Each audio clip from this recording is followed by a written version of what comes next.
I get a knock at the door, and here, two guys in a suit. I'm from the FBI. The first thing I have to say is, what took you guys so long? I told them the truth. I was going to make my own IED, and I was going to set across the Islamic Center over in a bank's parking lot, and I was going to dial it in and just watch the show. Growing up, I saw a movie, and it was Rambo. Rambo was tough, respected. He had intestinal fortitude. I said, that's what I want to do. I went off and joined the Marine Corps. I wanted the action. The first time I got shot at, I remember looking at my watch and I says, man, this time last year I was in English class. I fought several times in the Middle East, Desert Shield, Desert Storm, South America, Philippines, Somalia. I think the worst things that I have seen is dead children. I had to suck it up. I had to be there for my guys. Each one of those teardrops stands for a confirmed kill. I stopped adding after 26. Where I was taught, Marine Corps, just own it and then let it go. But there comes a time when there's too much of that and you can't turn it off anymore. I want you to give me a window into your state of mind at that time.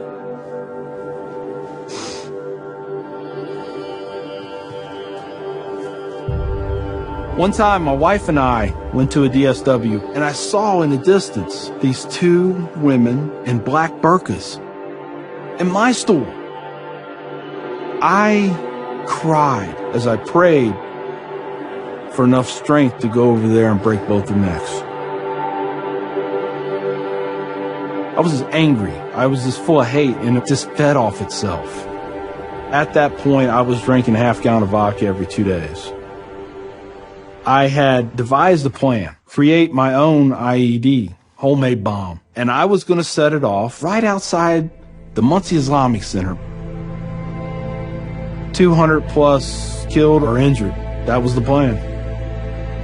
I saw an opportunity to do one last thing for my country. This was my rationale.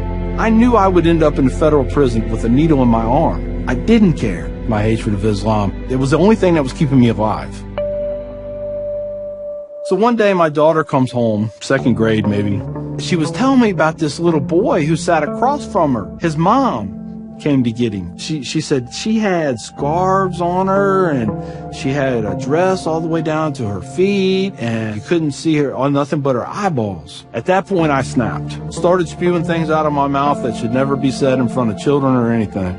She didn't say anything. It was the look on her face. I remember my daughter looking at me like I was absolutely the craziest person on the face of the earth.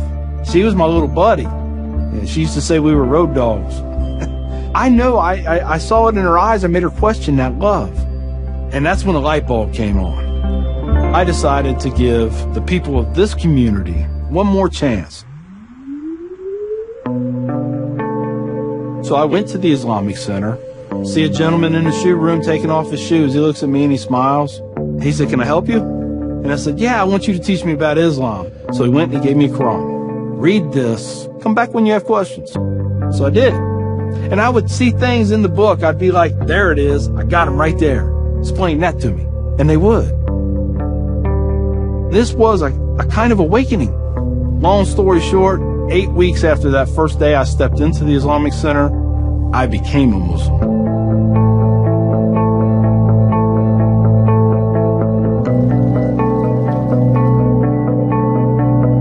I'm a Muslim, a veteran, and a proud American.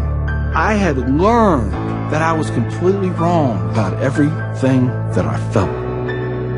You know, Judaism had a message, Christianity had a message, Islam had a message. Funny thing is, though, it was the same message. It was about peace, and it was about love.